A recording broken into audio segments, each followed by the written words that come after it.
Hello friends, आज की हमारी कहानी है विक्रम और बेताल की कहानी दगड़ू के सपने। घनघोर अंधेरी रात में राजा विक्रम अपनी खुली तलवार लिए बेताल को पकड़ने के लिए आगे बढ़ते हैं और अपने पराक्रम से बेताल को वश में करके अपनी पीठ पर लाद कर ले जाने लगते हैं। सफ़र लंबा होने के कारण बेताल राजा विक्रम को कहानी सुनाता है और हमेशा की तरह शर्त रखता है कि अगर कहानी सुनने के बाद तुमने उत्तर देने के लिए मुंह खोला तो मैं उड़ जाऊंगा। बेताल कहानी सुनाना शुरू करता है। चंदनपुर गांव में एक बूढ़ी स्त्री रहती थी।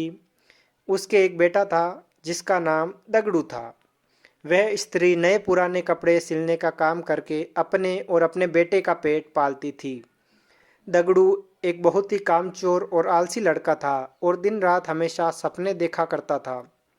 दगड़ू के साथ एक बहुत बड़ी परेशानी थी कि उसे हमेशा बुरे सपने ही आते थे और जब भी कोई बुरा सपना आता था वह सपना हकीकत बन जाता था। एक दिन दगड़ू को सपना आता है कि कुछ लोग दूल्हे और दुल्हन को और बारात को लूट रहे हैं और उनसे मारपीट भी कर रहे हैं। दगड़ू ने जिसे सपने में देखा होता है वहीं दुल्हन बनने वाली लड़की अपनी शादी का लहंगा दगड़ू की माँ से लेने के लिए उसके घर आती है। दगड़ू फौरन उसे सपने वाली बात बता देता है।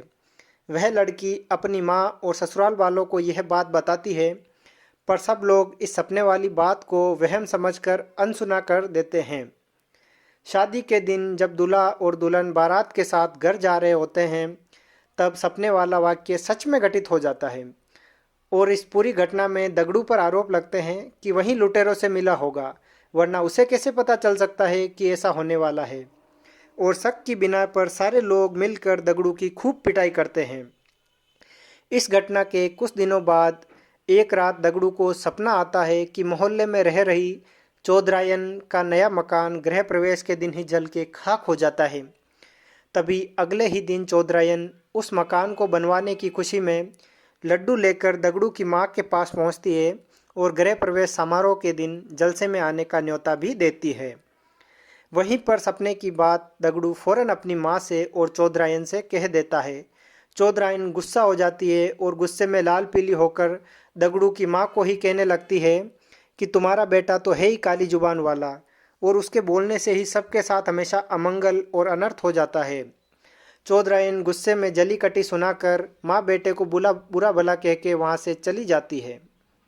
गृह प्रवेश समारोह के दौरान कोई घटना घटित ना हो इसके लिए पक्के इंतजाम किए जाते हैं, पर फिर भी किसी न किसी प्रकार से आग की चिंगारी चौधराइन के भव्य मकान के पर्दों में लग जाती है और देखते ही देखते बहुत बड़ा रूप धारण करके पूरे मकान को जलाकर खाक कर देती है।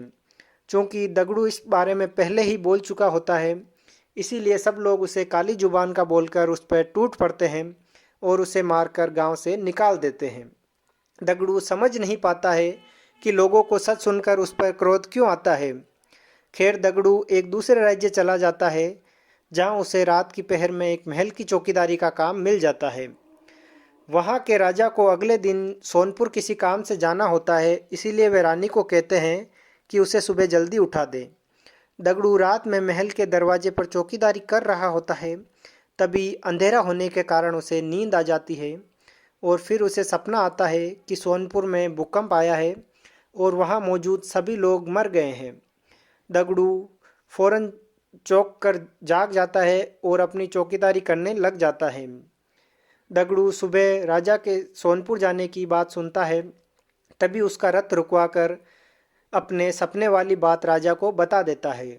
राजा सोनपुर जाने का प्रोग्राम रद्द कर देते हैं और अगले ही दिन समाचार आता है कि सोनपुर में अचानक भूकंप आया है और वहां पर एक भी व्यक्ति जीवित नहीं बचा है।